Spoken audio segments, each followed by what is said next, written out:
Harlem in the 1940s did not wake gently. It stirred, it rose. It breathed through the steam rising from subway grates and the rhythm of footsteps moving toward factories, storefronts, churches, and dreams that had crossed state lines in search of air. The streets were alive with brass music echoing faintly from last night's clubs, with mothers sweeping stoops before sunrise, with men pressing suits that carried both pride and exhaustion in their seams. And in the middle of that restless burrow lived a man who understood something most people never would. Ellsworth. Bumpy Johnson did not measure power by noise. He measured it by control, by stillness, by the ability to look at chaos and decide whether it deserved a response. He had been tested before, by rivals, by police, by politicians who preferred Harlem quiet and compliant. But the test that came that autumn morning was different. It did not knock on his office door. It did not come with a gun drawn or a threat spoken. It came with humiliation, and it came for someone he loved. The morning began like any other. Margaret Johnson, dignified even in simplicity, walked toward Lenox Avenue with a small woven basket on her arm. Her church hat was modest but carefully angled, her gloves spotless, her spine straight in a way that spoke of Southern upbringing and Northern survival. She was not wealthy. She was not politically connected. She was simply respected. The respect came not because she demanded it, but because she carried herself as if it already belonged to her. Officer Daniel O'Rourke had only been transferred to Harlem 3 months earlier. Young, restless, eager to prove authority in a neighborhood he neither understood nor respected. He wore his badge like armor. In the precinct locker room, Harlem was described to him not as a community, but as a problem to manage, and men who believe they are managing a problem stop seeing people. Margaret stepped off the curb. When the light changed, O'Rourke's patrol car screeched unnecessarily to a halt. The silence that followed was sharp. He stepped out slowly, adjusting his cap as though stepping onto a stage. "You didn't look both ways," he said. There was traffic. There were witnesses. There was no danger. But there was opportunity, and he intended to seize it. Margaret turned calmly. "The light changed, officer." Her tone was not defiant. It was factual, and something about that composure irritated him. Authority that is insecure often lashes out. Calm. He stepped closer. "You people always think the rules bend for you." The sentence hung in the air like smoke. A nearby shopkeeper paused mid-sweep. 2 teenagers froze beside a newspaper stand. Margaret did not raise her voice. "I have lived long enough to know the rules don't bend," she said softly. "But I also know when they're being misused." It was a dignified statement. It was also a challenge. An insecure authority does not tolerate being challenged, especially by a black woman in public. The slap was quick, loud, designed to echo. It was not savage. It was strategic humiliation. Her hat tilted. Her cheek flushed red. The basket slipped slightly, but did not fall. She did not cry.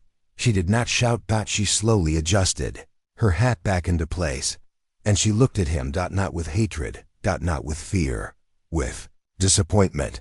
The kind of disappointment that reduces a man more than anger ever could. The officer muttered something about resisting instruction and returned to his car. But the damage was done, because Harlem had seen. And Harlem talked. By noon, the story had crossed barbershops, churches, pool halls, and corner groceries. Not exaggerated, not dramatized. Just repeated. She didn't scream. She didn't beg. She just stood there. That detail traveled fastest. Because it meant something. By evening, 3 men stood in Bumpy Johnson's study. They did not sit. They did not meet his eyes immediately. They simply explained what happened. Every detail. Without emotion, without embellishment. Bumpy listened without moving. His hands rested on the desk, fingers lightly interlocked, face unreadable, When they finished, the room was silent long enough to feel physical. Finally, he asked only one question. Was she afraid? The men exchanged glances. No, one answered quietly. She wasn't. Bumpy leaned back slightly. That mattered because fear changes the equation. But dignity? Dignity reshapes it. He rose slowly, adjusted his cufflinks, and walked to the window overlooking Harlem. The streetlights were coming on. Music drifted faintly from a distant club. Children still laughed somewhere in the dark. He did not shout. He did not curse. He did not order retaliation. Instead, he said something that confused the room. No one touches him. The men blinked. Sir? No one, Bumpy repeated calmly. Touches him. It wasn't mercy. It was strategy. Because violence would confirm every stereotype waiting to be used against Harlem. But restraint? Restraint would force the city to reveal itself. He put on his coat and left without another word. He did not go to confront the officer. He went to his mother's apartment. She was seated at the kitchen table, with a small ice cloth pressed gently to her cheek. When she saw him, she smiled. As if he had come by for Sunday supper instead of news of insult. He kissed her forehead. You all right, Mama? I've survived worse than prideful boys with badges. She replied softly. He sat across from her. The room was quiet. No anger. No theatrics. Just two people bound by something deeper than circumstance. You don't answer disrespect with rage, she said after a moment. You answer it with proof of who you are. He nodded slowly, because that was the real inheritance she had given him. Not toughness. Not defiance. Control. Outside. Harlem waited. Inside. Bumpy Johnson made a decision that would change more than one officer's career. He would not destroy the man. He would expose the weakness behind the uniform. And he would do it without raising his voice. Because true power does not announce itself. It waits. And that was only the beginning. Harlem did not erupt after the slap. It waited. That waiting unsettled the city far more than anger would have. In the days following the humiliation of Margaret Johnson, something strange settled over Lenox Avenue. The jazz clubs still played. The bakeries still opened at dawn. Children still ran through hydrant spray in the afternoon heat. But beneath the rhythm of everyday life, there was a tension that felt coiled, like a piano wire stretched too tight, because everyone was watching, and everyone was waiting to see how Bumpy Johnson would respond. Downtown, inside the polished offices of men who never walked north of 110th Street without escort, the incident was dismissed at first as routine enforcement. That was the phrase used in a memo drafted lazily and stamped without thought. Routine enforcement. But what unsettled them wasn't the complaint. It was the silence. There were no smashed windows. No riots. No retaliation. No whispered threats. And, most importantly, no public statement from Bumpy. Men who operate from fear understand violence. They even expect it. Violence is predictable. It can be contained, labeled, justified. Silence cannot. Silence spreads. 3 nights after the incident, Officer Daniel O'Rourke sat at McNally's bar near Columbus Circle, retelling the story with growing embellishment. Each retelling sharpened his heroism and softened his cruelty. His fellow officers laughed loudly, clinking glasses in forced celebration. But even as he laughed, he kept glancing toward the door, because something had changed. Harlem hadn't responded. That was wrong. Back in Harlem, Bumpy moved deliberately, not emotionally. He attended a church fundraiser that weekend and shook hands with elders. He visited a school and donated books without attaching his name. He met with business owners and spoke about economic self-sufficiency. He did not mention the slap once, but every conversation carried a subtle thread. Documentation. Witnesses. Memory. You saw what happened, he would ask quietly, not accusingly. Yes. You remember clearly? Yes. Good, hold on to that. That was all. He wasn't assembling a mob. He was assembling truth. Meanwhile, pressure began forming in places O'Rourke could not see. A journalist named Samuel Whitaker, one of the few black editors fighting for column space in a midtown paper, received 3 separate letters describing the same event. Not outrage-filled rants, calm descriptions, consistent details. Whitaker was cautious. Stories like this could cost a man his job. But he had also grown tired of burying reality beneath politeness. He reached out quietly for confirmation. By Monday morning, he had 7 eyewitness accounts. No exaggeration. No contradictions, just clarity. He requested comment from the precinct. That was when things shifted. The captain called O'Rourke into his office. "You strike an elderly woman?" She was resisting verbal instruction. In front of witnesses, she had an attitude. The captain leaned back. He wasn't a moral man, but he was a political one. "You understand optics?" O'Rourke shifted in his seat. She was connected, the captain added carefully. O'Rourke's stomach tightened. Connected how? The captain didn't answer directly. Instead, he asked a question. "Do you know who her son is?" O'Rourke hesitated. He had heard the name, everyone had, but he had assumed stories were exaggerated. The captain's silence confirmed what rumor never could. That night, O'Rourke didn't return to McNally's. He went home. And for the first time, he replayed this slap in his mind. It didn't look powerful anymore. It looked reckless. In Harlem, the shift was almost imperceptible. Shop owners began keeping better records of police stops. Church leaders organized a community respect forum, inviting precinct representatives publicly. Attendance was optional, but absence would be noted. Bumpy attended the meeting. He sat in the 3rd row. Not front and center. Not in shadow. Just present when the floor opened for discussion. He did not stand immediately. He let others speak first. A teacher spoke about unfair citations. A store owner spoke about intimidation. An elderly man spoke about being pushed aside on a sidewalk. Each voice was steady. Measured. Controlled. Then Bumpy rose. The room quieted without instruction. He adjusted his tie once. Slowly. "When law forgets who it serves," he began calmly, "it stops being law. It becomes fear wearing a badge. No anger. No threat. Just fact," he continued. "My mother was struck in public. Not because she was dangerous, but because she was available." A murmur rippled through the room. Bumpy's gaze shifted toward the 2 officers seated stiffly in the back. "We are not asking for special treatment," he said evenly. "We are asking for equal treatment, and we will document every moment until we receive it." That was the turning point. Not a punch, not a gunshot. Documentation. Accountability. Visibility. It was far more dangerous to corrupt authority than violence ever could be. The next morning, Whitaker's article ran on page 6. It did not mention Bumpy by name. It did not accuse broadly.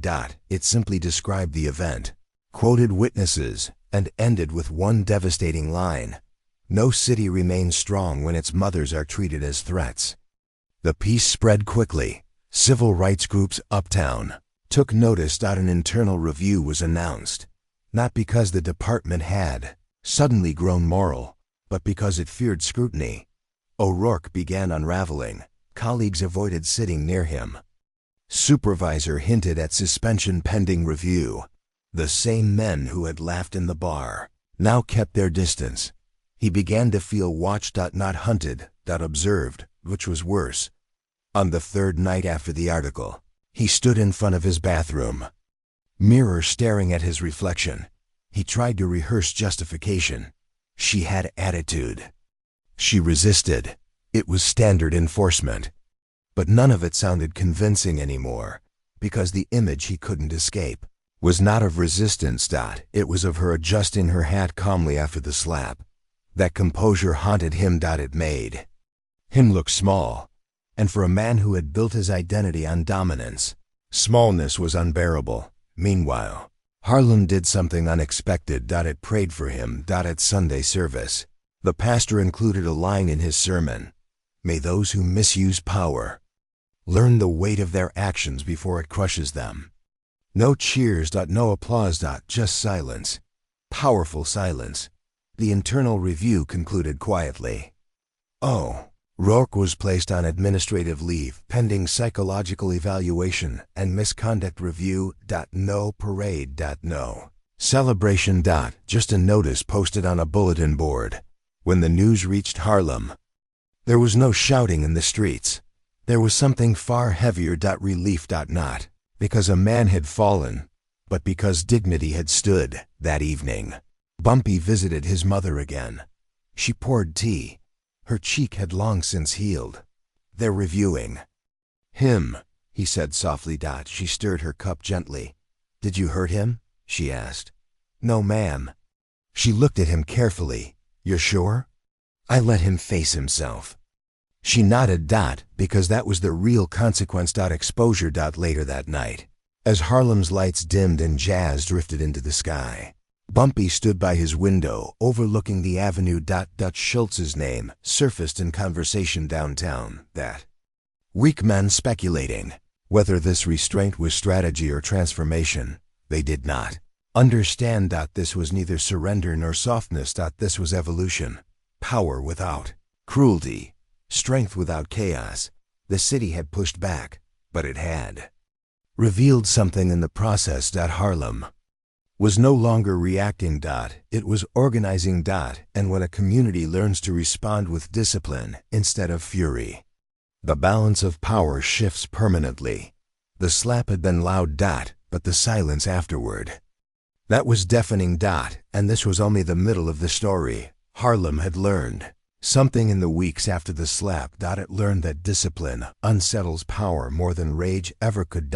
And downtown had learned something too. Bumpy Johnson was not going to explode. He was going to outlast. That realization disturbed men who built their authority on reaction.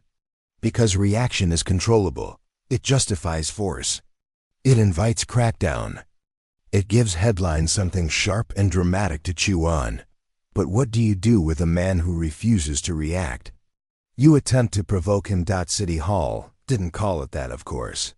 They called it pressure normalization. Increased patrols, surprise inspections, liquor license reviews, sanitation citations delivered with theatrical authority. Harlem felt it immediately. Police cruisers lingered longer on corners. Officers entered storefronts without greeting. Health inspectors began measuring shelves with rulers that had never been used so carefully before. It wasn't open warfare. It was suffocation. And suffocation is quieter than violence, but far more exhausting. The intent was simple. If they couldn't break Bumpy through confrontation, they would break Harlem around him. But they misunderstood something fundamental. Bumpy had grown up in an era where survival meant patience. He did not mistake pressure for defeat. He understood pressure reveals structure. And structure could be strengthened. He called a meeting, not in a back room filled with smoke and whispered threats, but in the basement of Abyssinian Baptist Church. Church elders, business owners, teachers, 3 attorneys, 2 journalists, and unexpectedly, a man few expected to see walking into a Harlem church basement without an escort. Dutch Schultz.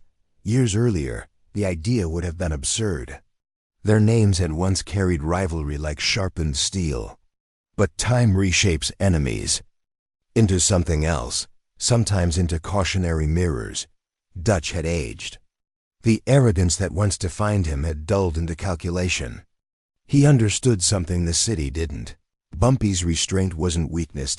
It was control. Dutch sat quietly along the wall, hat resting on his knee, not center stage. Just observing.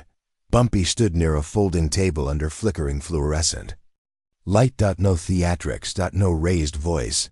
"They want us tired," he said evenly. "Tired people make mistakes." A shopkeeper spoke up. "They're checking licenses that haven't been questioned in 10 years. "Good," Bumpy replied calmly. Then we will make sure those licenses are perfect. A teacher added, "They're citing kids for loitering outside their own buildings. Then we will document every citation." An attorney leaned forward. "You're not suggesting lawsuits across the board." "I'm suggesting preparation," Bumpy answered. He paused. "Pressure is only effective if you respond emotionally. We will respond structurally." The room absorbed that because it wasn't just strategy. It was evolution. Harlem would not fight the city in the streets. It would fight it in paperwork. In courts. In newspapers. In numbers.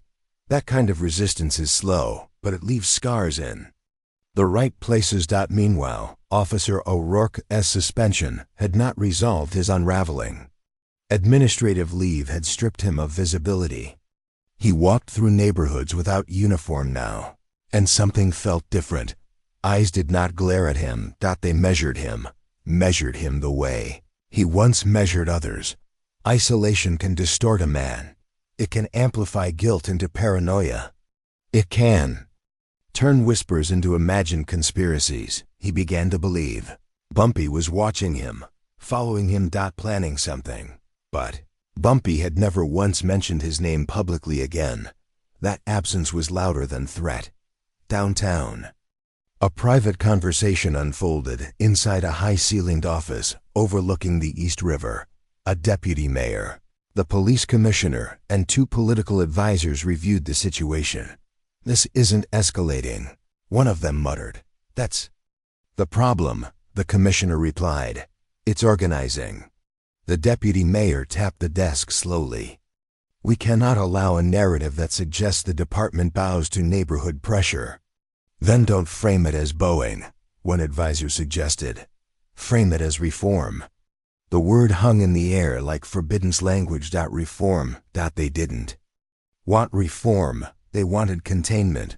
But the optics were shifting. Newspapers beyond Harlem began referencing the incident not as isolated misconduct, but as part of a larger pattern. Editorials used words like dignity, oversight, accountability. The city had tried to suffocate Harlem quietly. Instead, it had oxygenated it. One evening, Dutch requested a private conversation with Bumpy. They met in a modest office above a community bookstore, neutral ground. Dutch lit a cigarette, but did not offer one. "You could have burned the place down," Dutch said bluntly.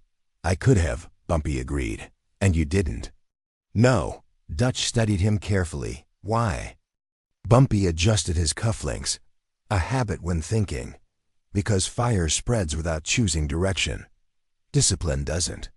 Dutch exhaled smoke slowly. "They're nervous," he admitted. "You're changing the rules." "I'm reminding them of their own," Bumpy corrected. Dutch leaned back. "You think they'll reform themselves?" "No," Bumpy said evenly. "I think they'll reform when maintaining the current structure becomes more expensive than changing it." That was the shift. Cost. Not emotional cost. Political cost. Financial cost. Public cost. Within weeks, something remarkable happened. A civilian oversight committee was proposed, quietly at first. Just a pilot program. A symbolic gesture, but symbols matter. Because symbols signal cracks in walls that once seemed permanent. The same department that had dismissed the slap as routine enforcement was now drafting community engagement policies, not because it had discovered morality, because it had discovered consequences. Harlem held another forum. This time, attendance from city officials was mandatory. Bumpy did not sit in the third row. He stood near the back. Observing. Letting teachers speak, letting elders speak, letting attorneys present. Documented patterns calmly. The room did not erupt. It shifted, and in that shift, authority recalibrated. O'Rourke did not attend. He was undergoing evaluation. But the true evaluation wasn't psychological. It was cultural. The badge was no longer unquestioned, and that realization rattled men far above his rank. One evening, long after the meetings and policy drafts and newspaper columns, Bumpy visited his mother again. She was folding laundry, Small, ordinary movements. You look tired, she said softly. Progress is heavy, he replied. She smiled faintly. You didn't raise your hand. No, you didn't raise your voice. No, she paused. Then you raised something more powerful. He looked at her carefully. What's that, Mama?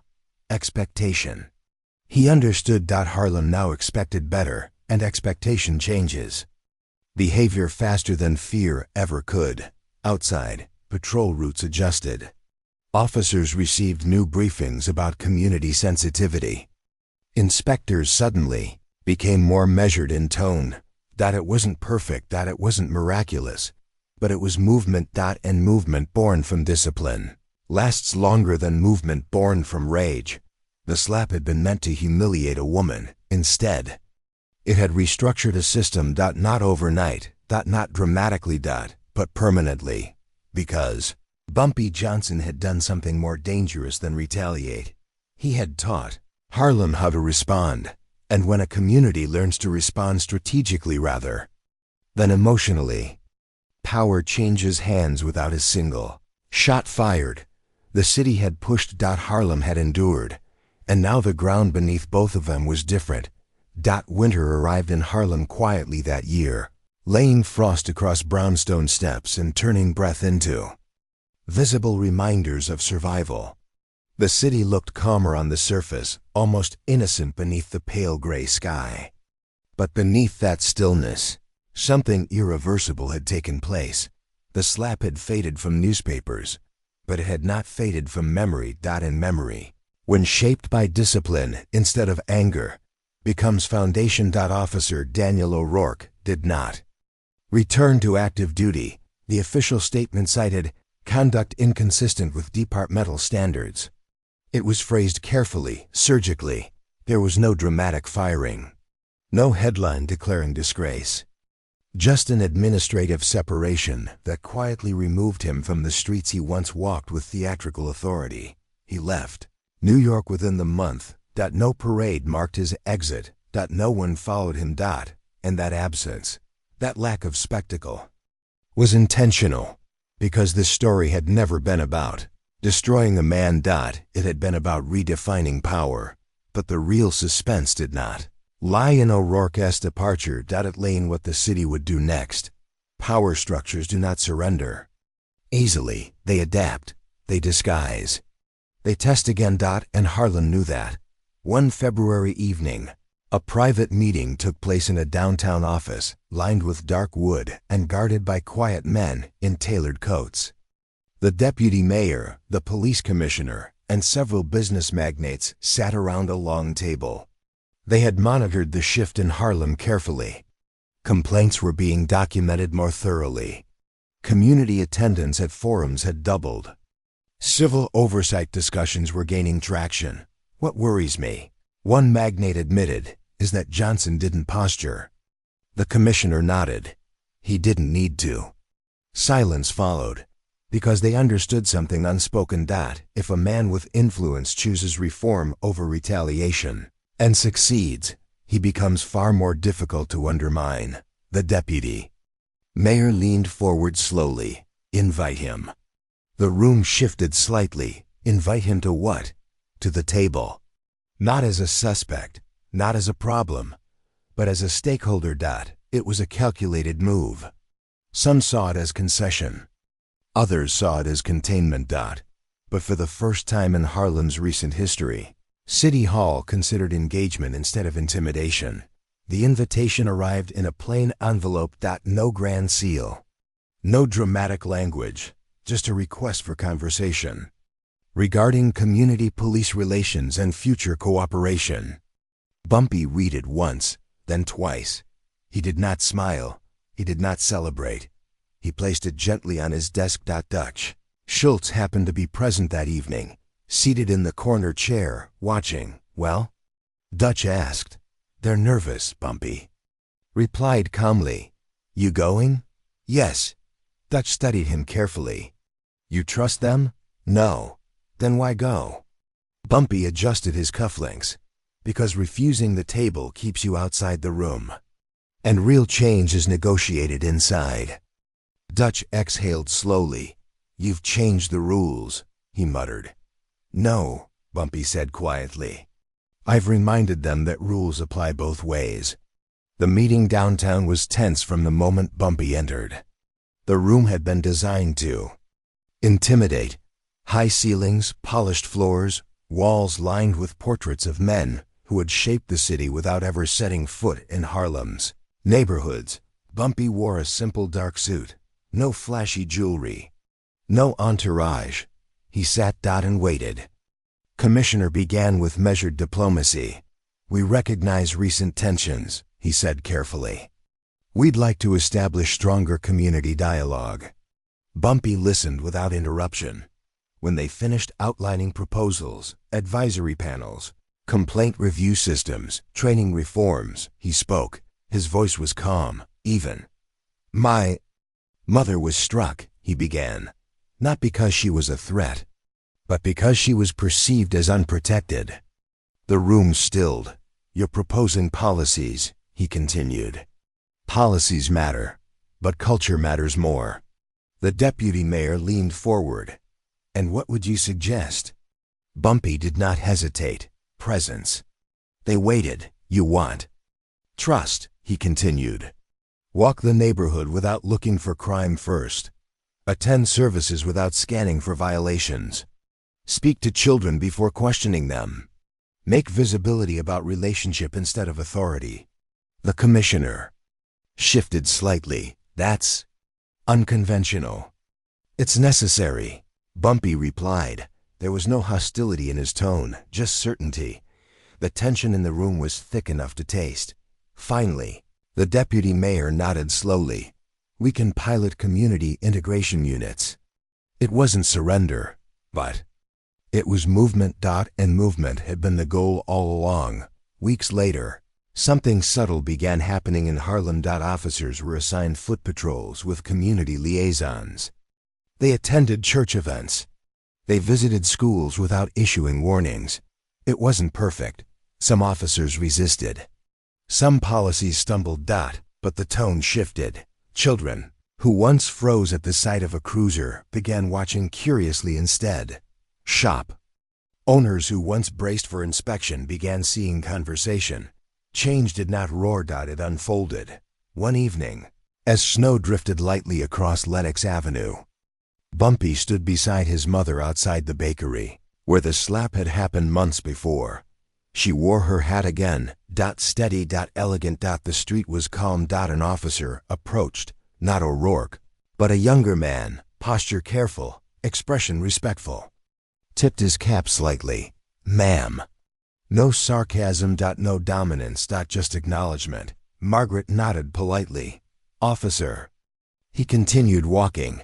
The exchange lasted 5 seconds, but those 5 seconds carried more power than the slap ever had, because respect had changed hands. Bumpy glanced at his mother. She noticed. You see? She said softly. He nodded. Double quotes. Yes.